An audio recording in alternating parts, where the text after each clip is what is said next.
инспекторат по образованието в Хасково, да заеме мястото си като председател на журито. А какви са функциите на журито, ще ви обясня после. Гледайте. Благодарите на всички успехи. Не. Искам да помоля и другият член на журито, който е Кръсто Кръстев, който даде съгласието си да участва в нашия урок. Да вземем местото си. Вашият преподавател по информатика е госпожа Димитънева. Също. Да вземем местото си и...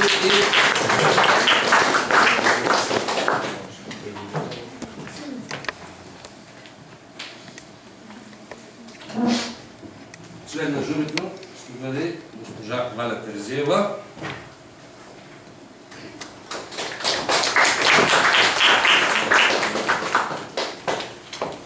Която ще представлява институцията Градска библиотека Пеми Бенев. За пореден път наш любезен домакин на училищните ни изяви.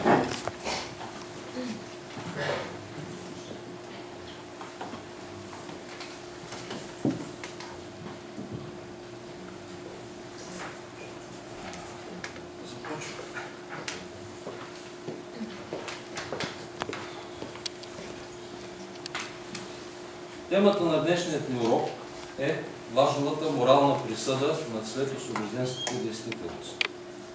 В учебната програма е записана темата като важната морална санкция на следосвобожденската действителност. Аз лично предпочитам определението на присъда.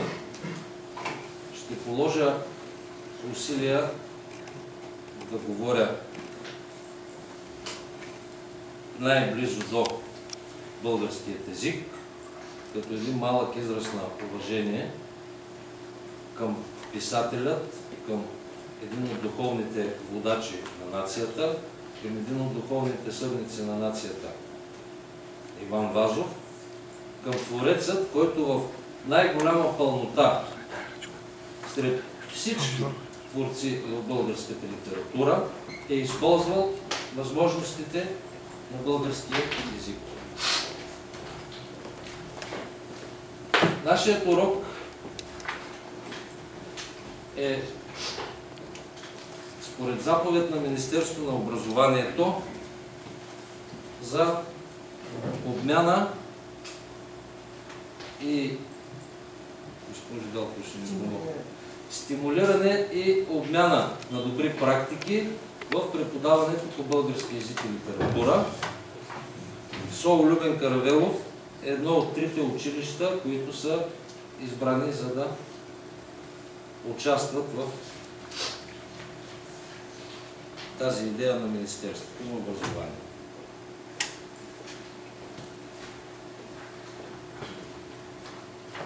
Когато започнахме да изучаваме Иван Вазов, ние изведохме един основен акцент за неговото творчество.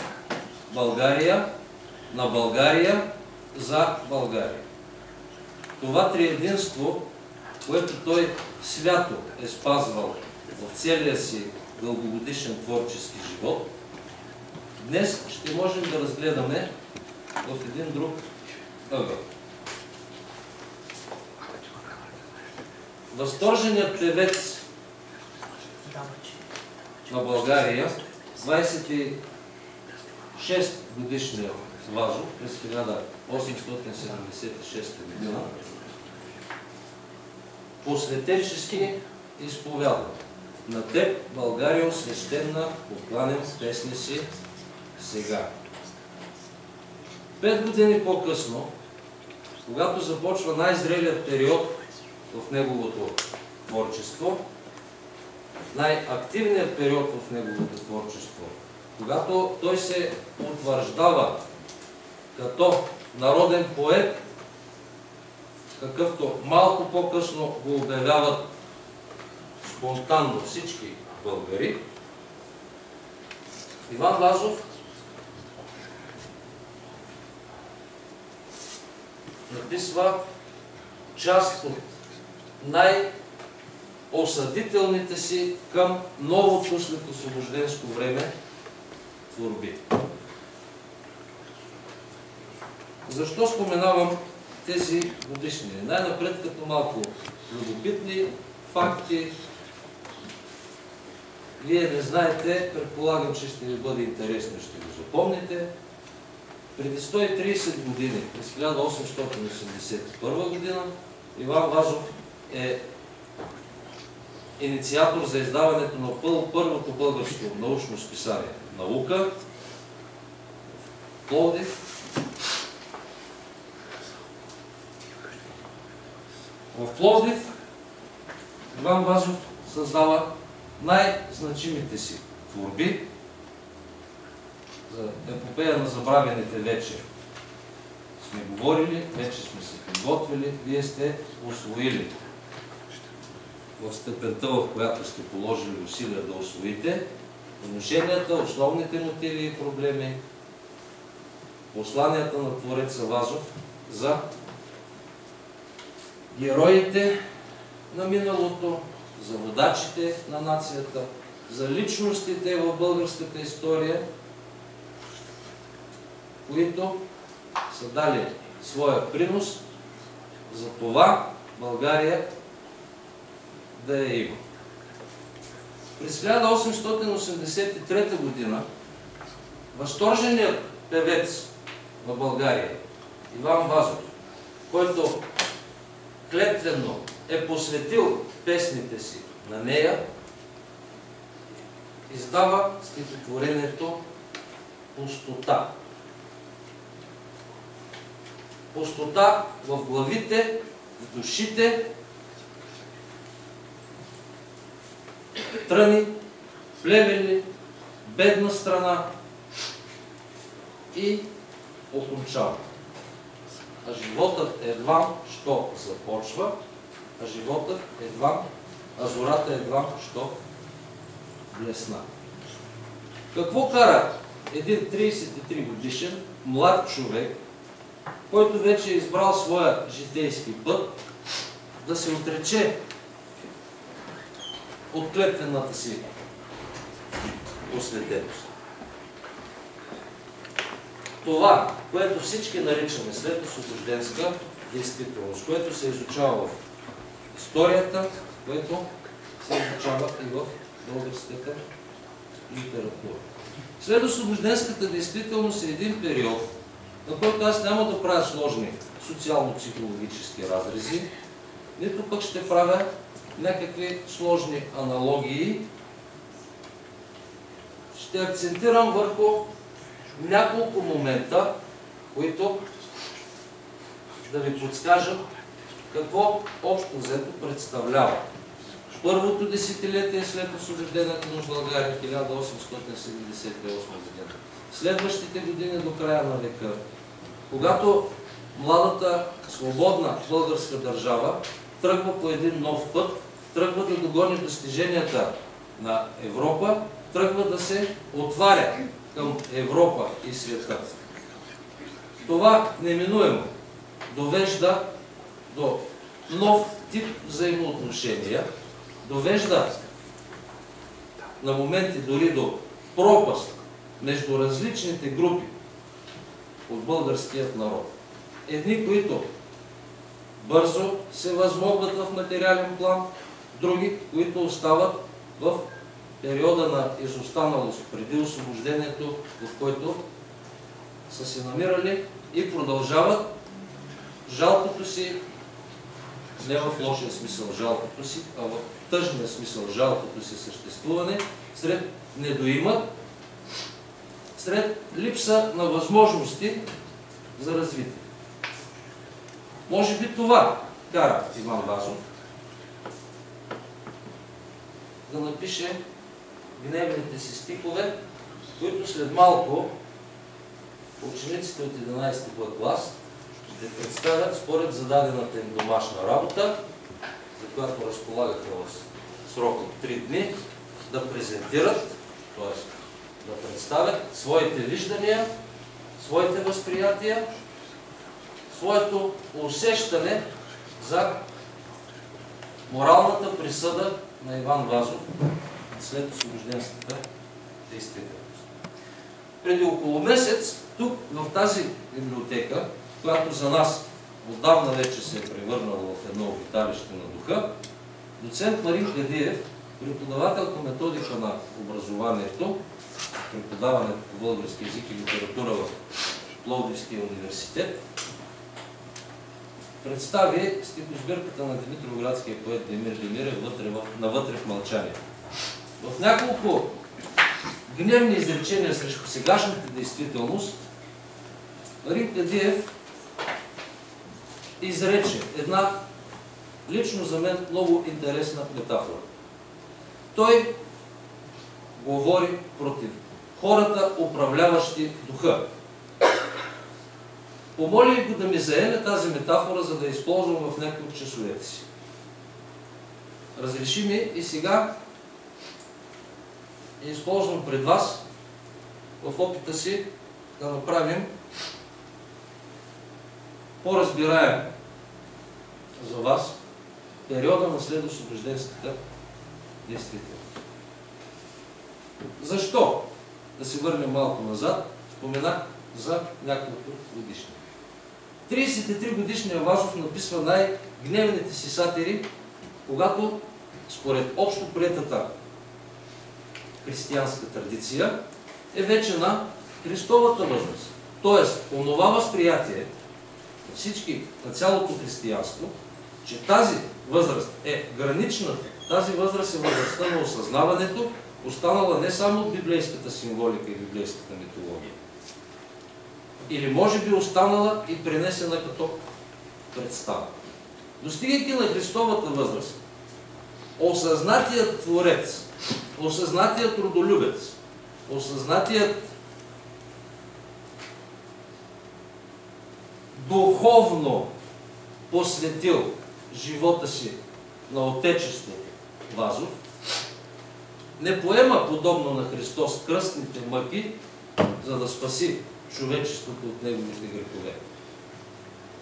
С гневните си сатири, с мрачните си стихове в апатия, пустота, ли не е нашето поколение, малко по-късно създава други, които ще представят учениците по екипи от 11 Б клас. С творчеството си Иван Вазов прави едно усилие да изгони търговците от храма на българския дух.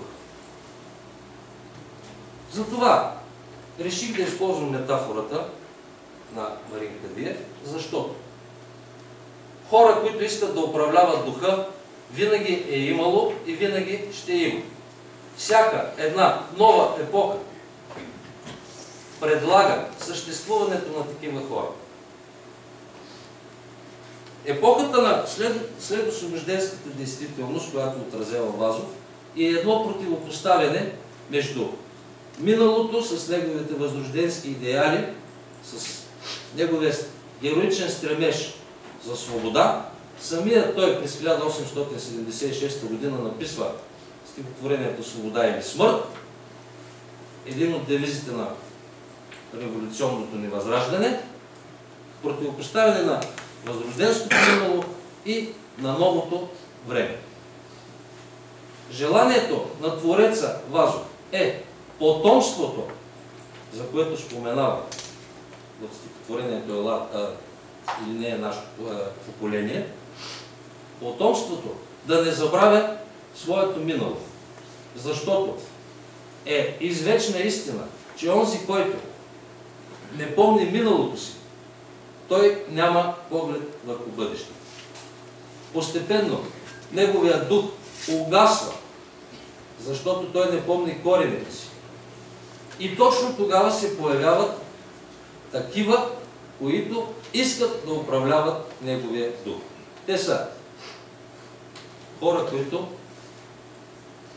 или субекти, да ги наречем, които имат други амбиции, които имат други стремежи. Онова, което Вазов нарича тесните чела и широко разтворените джобове.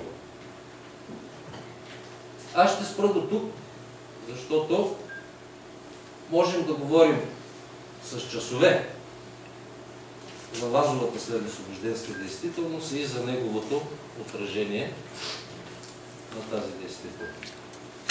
Целта на нашия урок обаче не е аз да изнасям своята лекция, а учениците от 11 Б клас да покажат пред своите съученици от 11 А клас как са възприели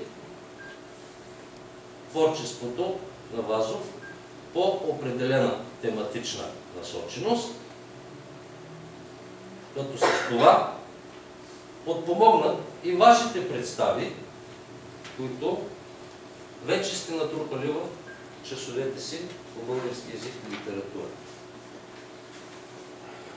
Решихме да направим урока си на леко конкурсен принцип, на леко състезателен принцип.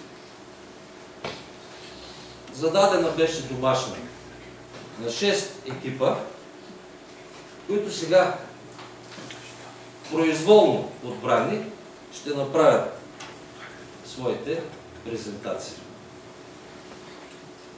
Целта на това представяне е да се заздравят междупредметните връзки, защото като профил технологичен информационни технологии 11 Б клас имат възможност и чрез този урок да покажат възможностите за творческо пресъздаване по всички проблеми на литературата, историята, културата, изкуството и така нататък, чрез възможностите на информационните технологии. След като бъдат направени презентациите,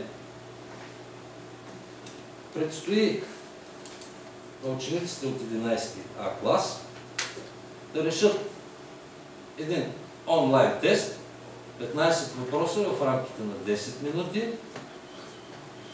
чрез който да покажат какво са възприели, доколко това, което техните съученици са им представили, е разбираемо.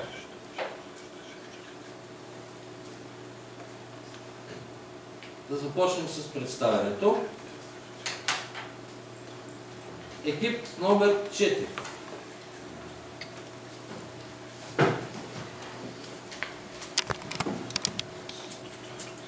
Елегията като ярък протест срещу социалното неравенство. Елегията е латин и вижте отпечатана стихосбирка с книжки песни. Недъзите на социалната действителност през 80-те години пораждат сатиричните изобличения във Вазовата лирика. През 90-те години на 19 век селската неволя и мизерията стават централна тема в българската литература. Социалният критицизъм и реализмът на Вазов обрисуват времето на духовна и материална бедност и изострени социални конфликти. С книжки песни и под нашето небе Вазов публикува предимно творби с подчертано социална насоченост. Малката планина, замъкът на Загра, планици и други. Тежкият живот на планиците не ужаси.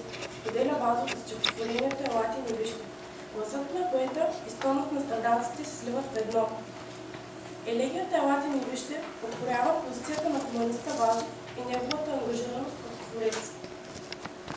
Творбата се превръща в едно пътуване из мрачните дебри на зла, бедност и неволя. Същевременно мотивите на социалната драма на Селяка поставят и проблема за човечността и нравствеността.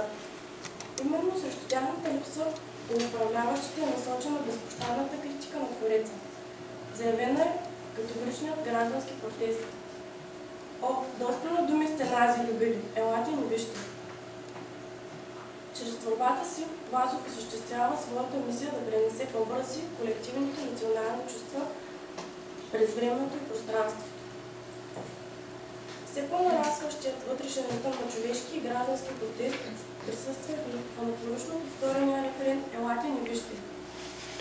Той определя не само проблемната насоченост на стихотворението с идентично заглавие, но и очертава възходящо градираната 9-степенна скала на Вазовото възмущение, писано като целенасочено повторение в 9-те строфи на творбата. Лирическият аз се явява в ролята на посредник между социалните групи на своя народ, състрадавайки едните, той се стреми да трогне другите.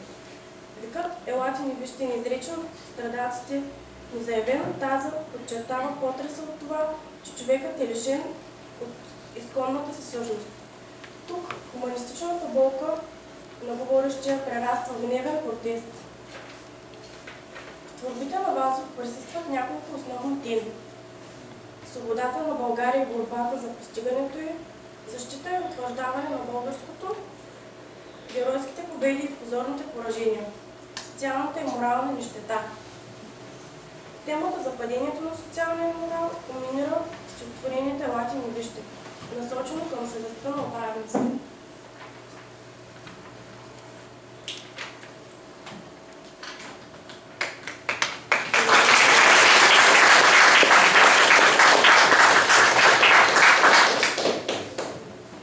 Екип номер 1. Преди да представя Красимир своят екип, искам да спомена за една любопитна подробност. В представянето на 6 Вазови творби няма да участват само ученици от 11 клас. Подготвили сме една малка и, надявам се, много приятна изненада за госпожа Маргарита Гюлева, която преподава български език и литература на 11 клас.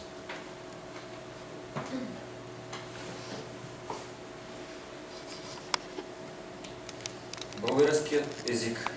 Езикът – духовна история на родовия космос и най-същностен белег на народността. История на създаване.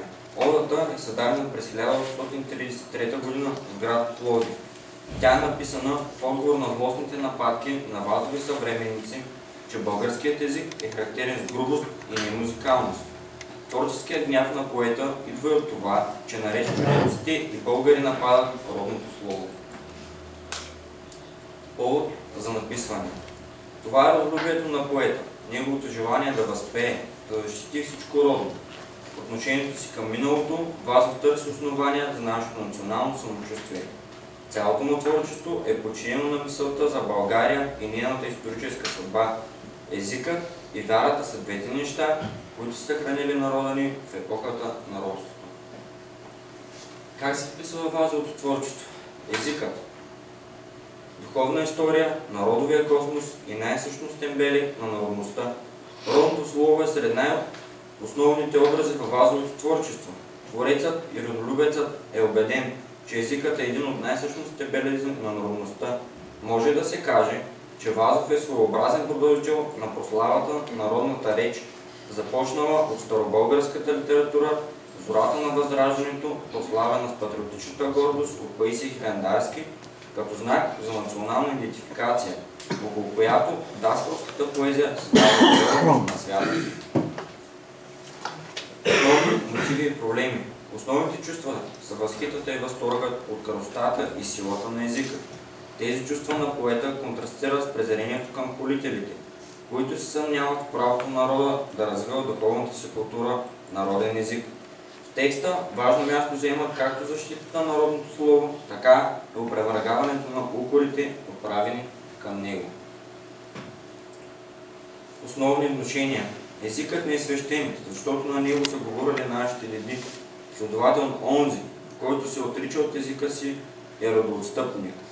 Езикът не е издържал изпитанията на вековното робство. То е едно от двете неща, благодарение на което се е съхранил народът ни. Другото е вярата. Това е езикът на тая, дето ни роди. Тя остава ненаозована, за да се изрази респектът към нея. Майката стои на върха на сакралната градация в началото на стихотворението. Споменаването поражда мисълта за злочестната българска участ. Българинът се ражда на тая земя не за радост, а за ядове отровни.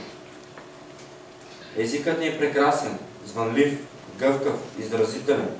Той е изпълнен с невероятна хубост и словесна мощ. Творецът е готов именно чрез силата и красотата на родното слово да заклейми полителите. Изразни средства. Антитезата. за радостни, за ядове отровни, внася драматична интонация в стихотворението. Синовното чувство преминава в емоционален възторг, съчетан с словото на апологията. Риторичният въпрос: случва ли се някой досега мелодията на твоите звуци сладки? Особен поетичен хват са риторичните въпроси и множеството епитети. Разбра ли някой колко хубост, мощ се крие в речта ни гъвкава, звънлива, отруйни тонове, какъв разкош, какъв размах и изразитост жива. Позицията на лирическия говорител. Лирическият говорител възторжено разкрива качеството на българския език: хубост, мощ, сила, размах, изразитост жива, отруйни тонове, какъв разкош и прочие, които биха възхитили всеки истински ценител народното. Затова ненавистта и презрението, успоредно с хитата, градират, както и тя самата, за да подчертаят контраста в отношението на поета към езика и неговите полители. Диалогичност с останалите творби. Родината е свръхценност, още първите стихосбирки на Вазов. Одата, българският език, най-пряко диалогизира с родната реч. Темата за родното слово обаче само допълва Вазовото вдъхновение да възпява националното пространство в неговите географски, исторически и духовни измерения. Сред основополагащи художествени образи в Вазовото творческо осъзнание са още сакралният образ на майката, родния дом, българският дух и героизъм и красотите на българската природа.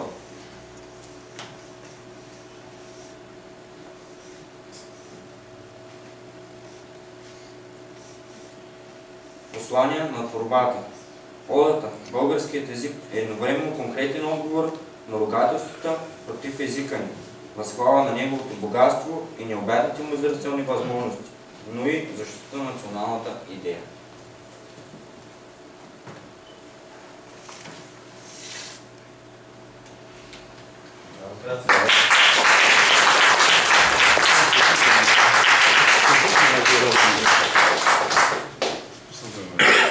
Епик номер 6.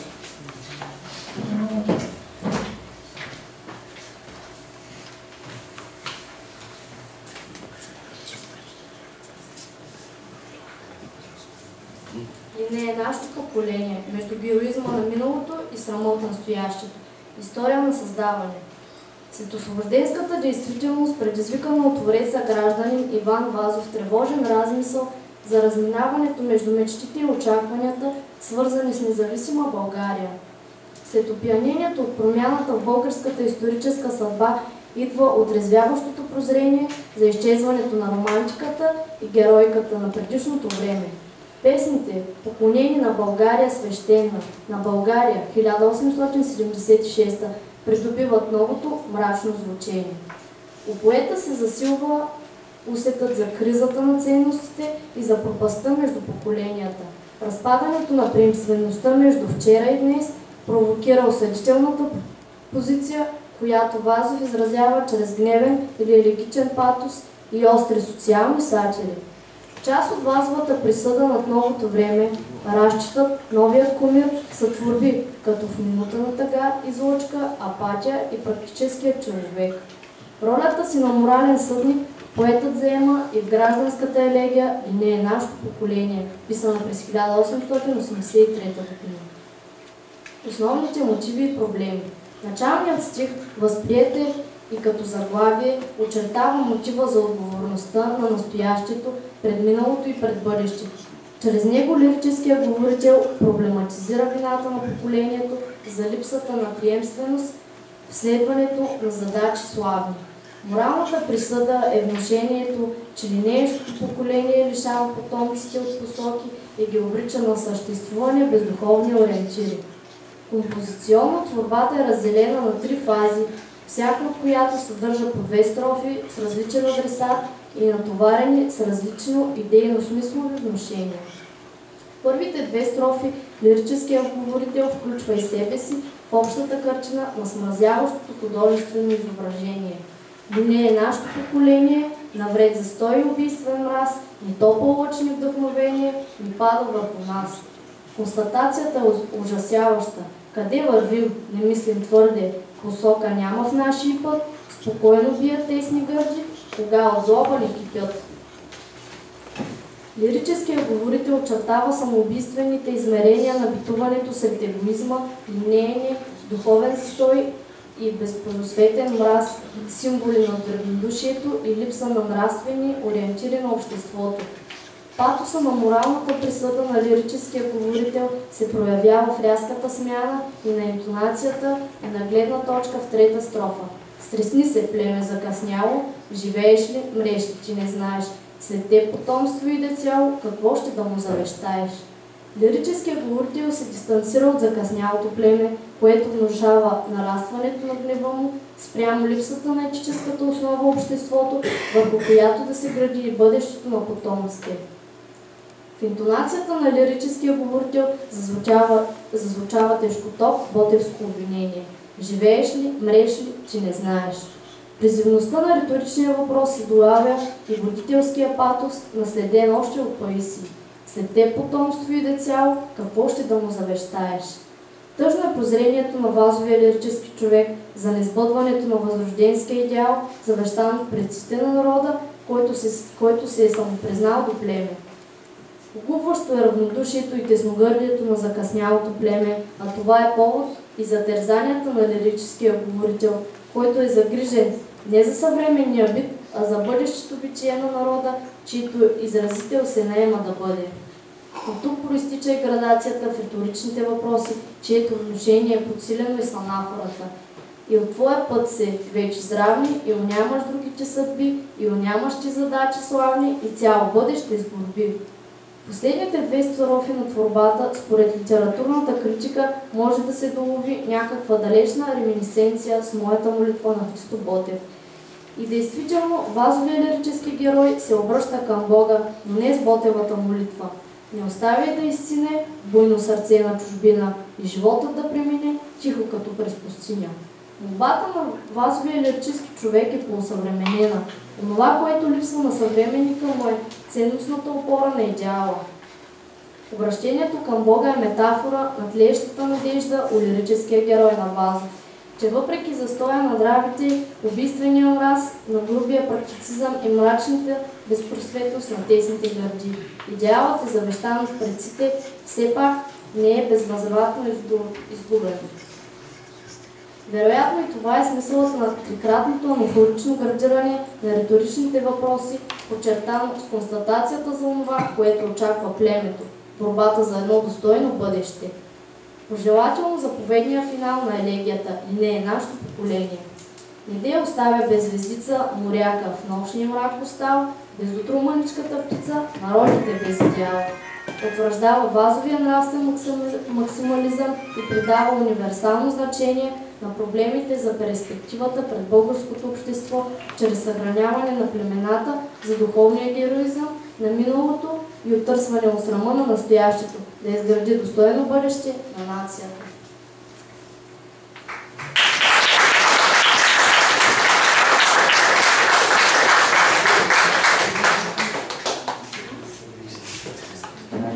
Екип номер 2.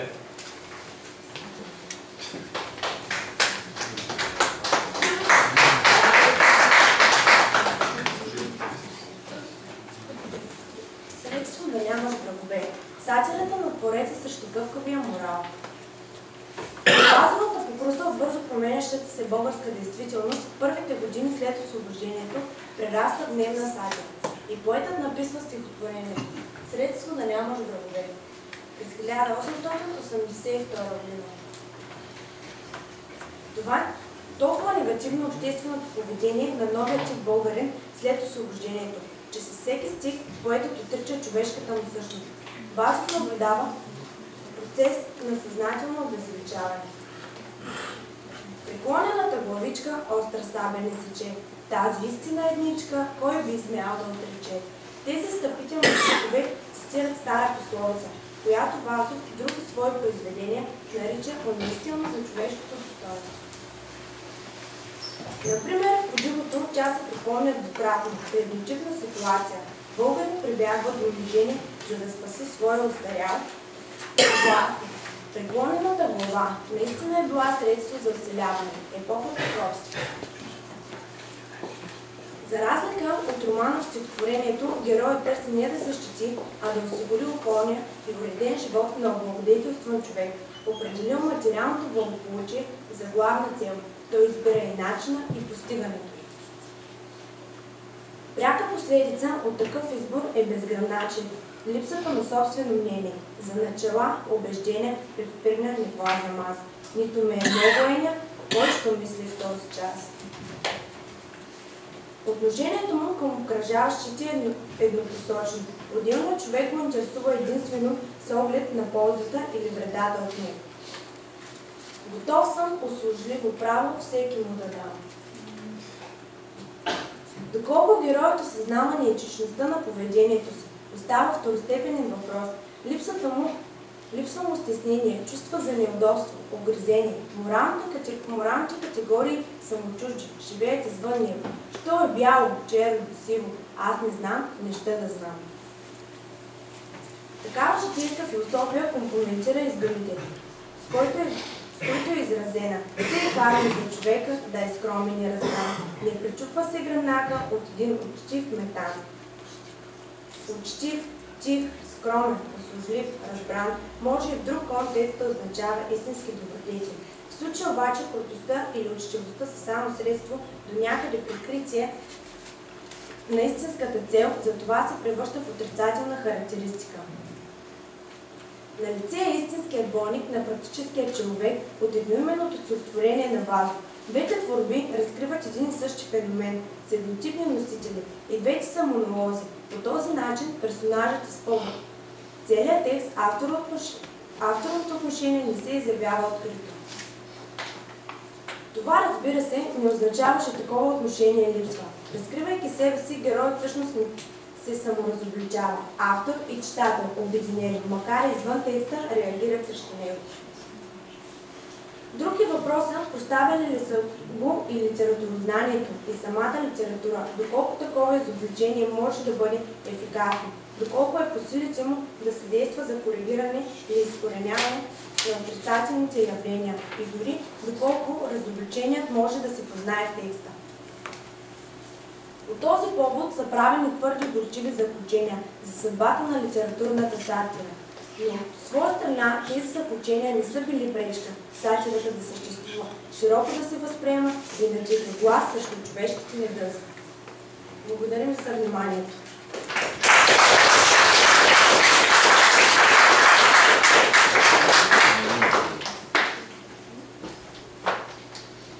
Екип номер 5.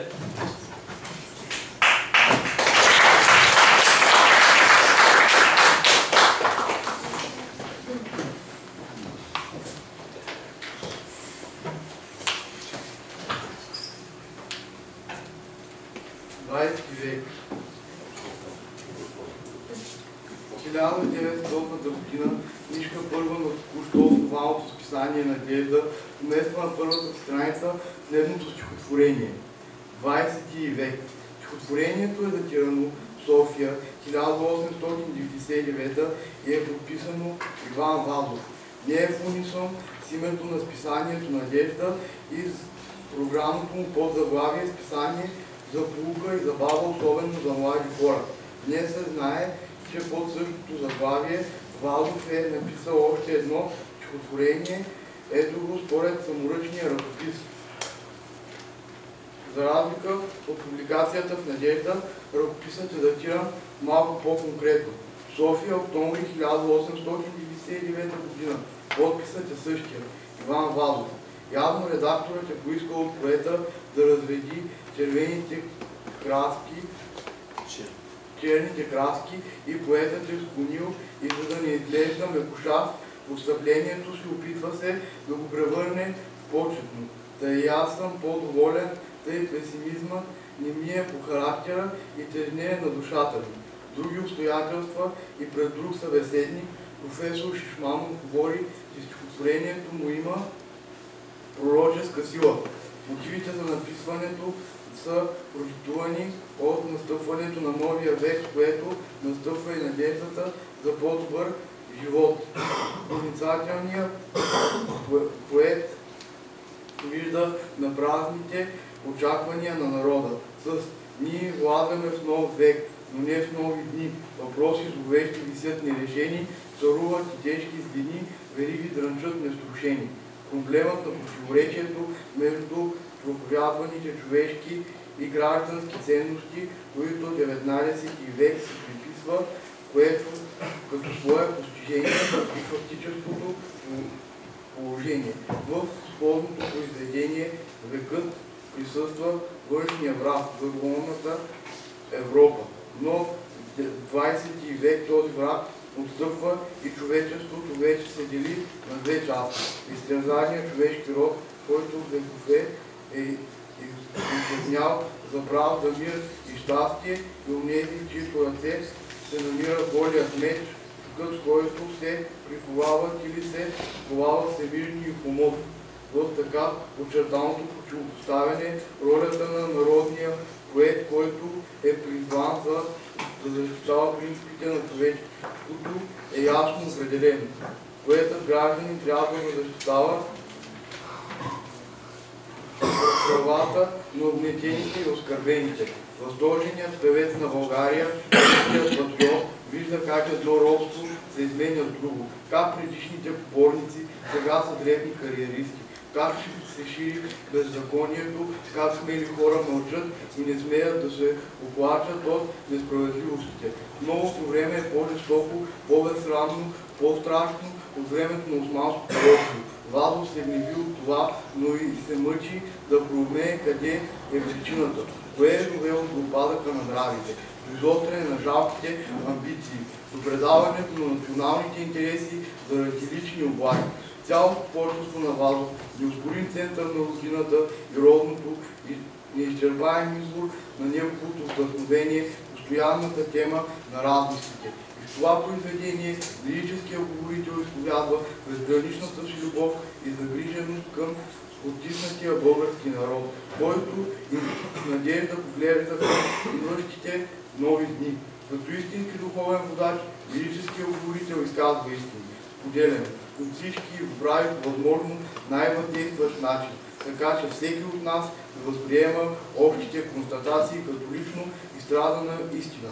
Това прави цялата поредица от стихотворенията и прозаични творби, обхващащи период от почти 2 десетилетия от стихосбирката "Звукове" до разказите, романите и повестите, публикувани в първото десетилетие на 20 век.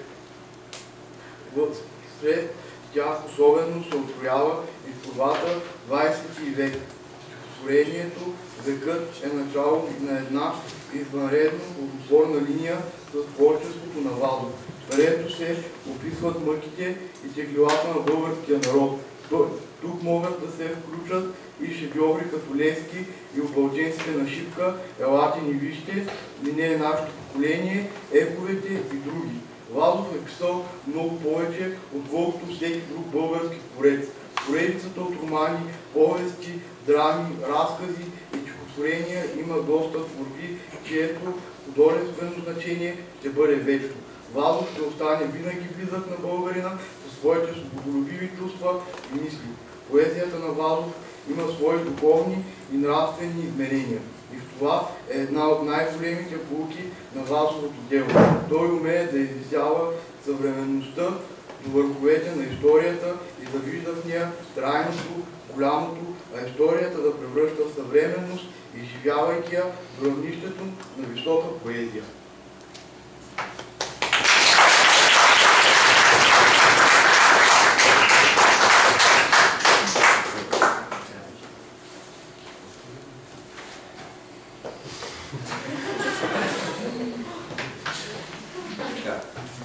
И дойде ред на екип номер 3.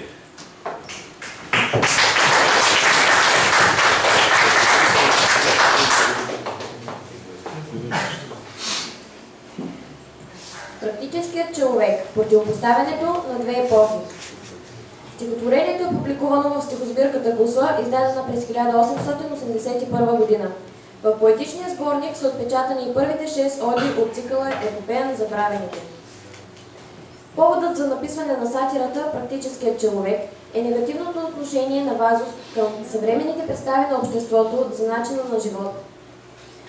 След освобождението, възрожденските и национално-освободителните идеали бързо са подменени с приспособленчество, меркантилност и груб практицизъм, които стават основен принцип за просперитет на немалка част от българите. Практическият човек може да се възприема като творба, резултат на вътрешната разколебаност на Твореца и родолюбеца Вазов и неговата вяра в нравствените устои на българската ценностна система. Стихотворението «Практическият човек» въвежда за пръв път един негативен морален портрет на българското, който се е утвърдил и в следващите стихотворения и критически разкази на писателя. Това е героят на новото време, поквареният тип обобщение на моралната нищета на идващото поколение от духовно апатични и деградиращи сънародници. Показателно в това отношение е моралната характеристика на съвремието – навред застой, убийствен мраз, както и нравственият укор на поета «Стресни се, племе закъсняло, живееш ли, мрееш ли, ти не знаеш» в стихотворението «Ли не е нашето поколение». Практическият човек е написано в състояние на вътрешна разколебаност на Вазовата вяра в нравствените устои на българската ценностна система. Художественото пространство на стиха, като вътрешно съдържание на поетичното настроение, въплъщава ироничният диспут на Вазов с новия тип обществено поведение на българина, изразен чрез откровения монолог на лирическият герой. В лексиката на поета от този период определението практически придобива подчертано отрицателен нюанс, контрастиращ на духовен и национално-патриотичен. В предговора към стихосбирката Вазов открито говори за нашата недораслна, но практическа интелигенция, а статиите му във вестник Народния глас са израз на публицистичното отрицание на новото практическо време, време на тесни чела и широко разтворени джобове. Различни са позициите на поет и лирически аз. Вазов обвинява, а неговият поетичен опонент заема ролята на изповядващ се страдалец, принуден от новите социални реалности да промени нравствения си облик. Не дейте прави толкова с гръм, не ме корете строго. Каквото имам, защото съм, на себе го дължа, ей Богу.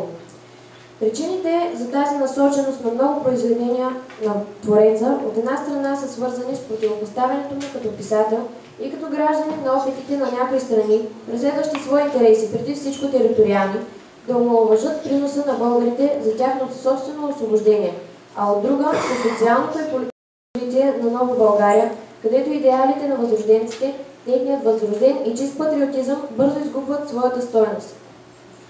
Художественото послание на подтекстовата ирония е пряко свързано с категоричността на Вазовия бунт срещу бездуховността на новото след освободенско време. Поетът е безкомпромисен, не приеме индивидуалната форма за лично щастие, конфронтирана с националния идеал за духовен просперитет.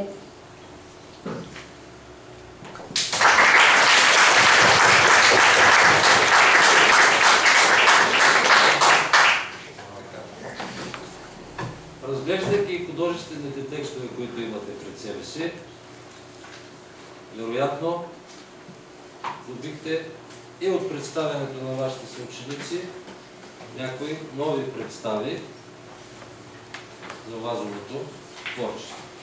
Особеностите на стиха му, изразните средства, които той използва. Особености ще изучаваме в следващите си занятия. Можем в представянето на Творецът Вазов и неговото отношение към следосвобожденската действителност да включим и то с особена сила стихотворението му «Пустота», което ви споменах в началото и което ще анализираме в един конкретен час. Сега само ще го изчета, за да се запознаете с него. Пустота в обществото, в главите, редом царство, сън или мраз, пустота в словата, в душите, пустота пълни всичко у нас. Чувства светли мъртвешки заспали, на доброто не чуй се гласа. Нов помир замени идеали и разчетът владее, не духът. Трудният път на честта в тръне срасти. Доблестта няма вес, нито ход. Ври борбата на ниските страсти, има шум, ала няма живот. Прежни рани зарастват безследно, нови, страшни отварят се веч. Злото дъха на нас с лице бледно, а ние мислим го още далеч. Друг път мряхме с възторг, днес не важи. На приятел, на враг, ние не щем. Аз обичам те, честно да кажем. Аз те мразя, без страх да речем. Всяко нещо ние почваме с трясък, крещим. Слава, народ, идеал. А то шум, а то свик, а то с блясък. Преплави ги, оставя ти кал. Пущенак на народната почва. Тръни, плевели, бедна страна, а животът едвам се започва, а зората едвам що блесна. Миналата година, когато се запознавахме с творчеството на Любен Каравелов, аз споменах за отношението към следосвобожденската действителност на една от най-светлите личности в възрожденската ни литература, Добри Чинтово. Пословично честният автор на Станин юнак Балкански, къде си вярна ти любов народна, научавайки през 1885 година как няколко търговци са откраднали цял вагон с сукно, предназначено за българската войска, се прибира от дома, пали свещ пред иконостаса и молитвено казва: Боже, не съм желал такава свобода за своите брати. Това е, което кара и Вазов да вземе отношение към новото време. Това е, което кара летописецът на най-българското време, Априлската епопея Захари Стоянов, да се изяви като един от най-унищожителните публицисти по отношение на тесните чела и широко разтворените джобове. Стоян Михайловски в своите мрачни метафизични сонети, малко по-нататък, споменава: от сбирище на гладници власт нова се урежда. Тежко му, който чака здрав плат от мила прежда. Примерите можем да продължим много. Онези, които са опитвали, които и днес опитват да управляват човешкия дух, са безбройни. Името им е Легион. Те обаче оставят забравени от историята. Остават имената на творци като Вазов, които ги заклеймяват. И не направо споменах, че от 1881 година, когато Вазов взема решение да стане професионален писател и става първият професионален писател в българската литература, от 1881 година, когато се премества в Пловдив, до днес, вече 130 години, неговите завети са останали именно срещу онези, които се опитват да управляват духа. Доколко са актуални посланията на Вазов, всеки един от вас може сам да прецени. Мисля с това да приключим с обсъждането. Предстои ли решаването на онлайн тест? Тези, които ще решават теста на компютрите, да си отворят сайта, който е направил вашият съученик Красимир Тодоров, специално за този час.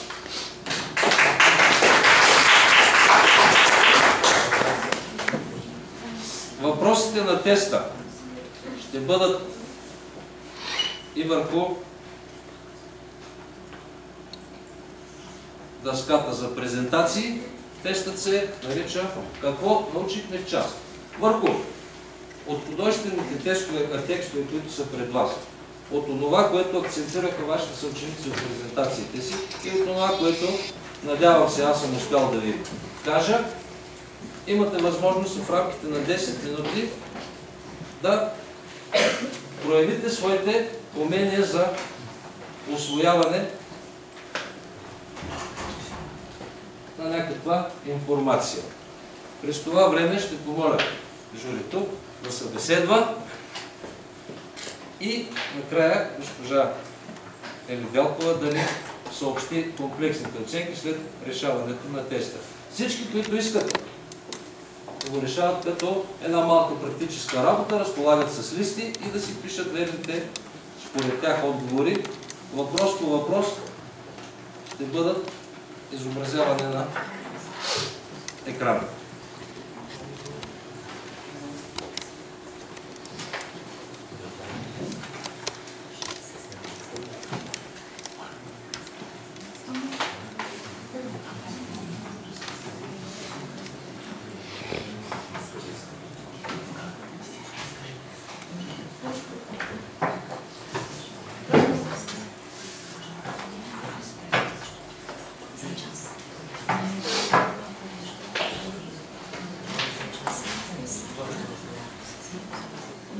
Начало на теста.